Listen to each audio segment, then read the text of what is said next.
ಇದಕ್ಕೊಂದ್ growth promoter ಅಂತ ತಿಳ್ಕೊಂಡು ಏನಾರ ಮಾಡೋರಿದ್ರಿಂದ ನೀವು ಬೇಕಾದಷ್ಟು ದಣದ ಬರೀ ಬಿಸಿಲಾಗ ಅವನ್ ತಗೋಬೇಕು.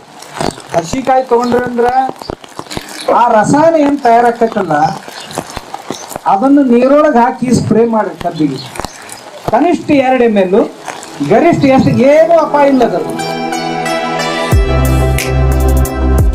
ಆಮ್ಯಾಗ ಇದಕ್ಕೊಂದ್ ಗ್ರೋತ್ ಪ್ರಮೋಟರ್ ಅಂತ ತಿಳ್ಕೊಂಡು ಏನಾರ ಮಾಡೋರಿದ್ರಿಂದ ಬಿಲ್ಲುವ ರಸಾಯನ ಅಂತ ತಿಳ್ಕೊಂಡು ನೀವು ಹೆಸರು ಕೇಳಿ. ಈ ಪತ್ರಿಕಾ ಇರ್ತಾವಲ್ಲಿ ಎದಕ್ಕೆ ಬಳಸ್ತಾರೆ ನಿಮ್ಮ ಗಿಡವನ್ನು?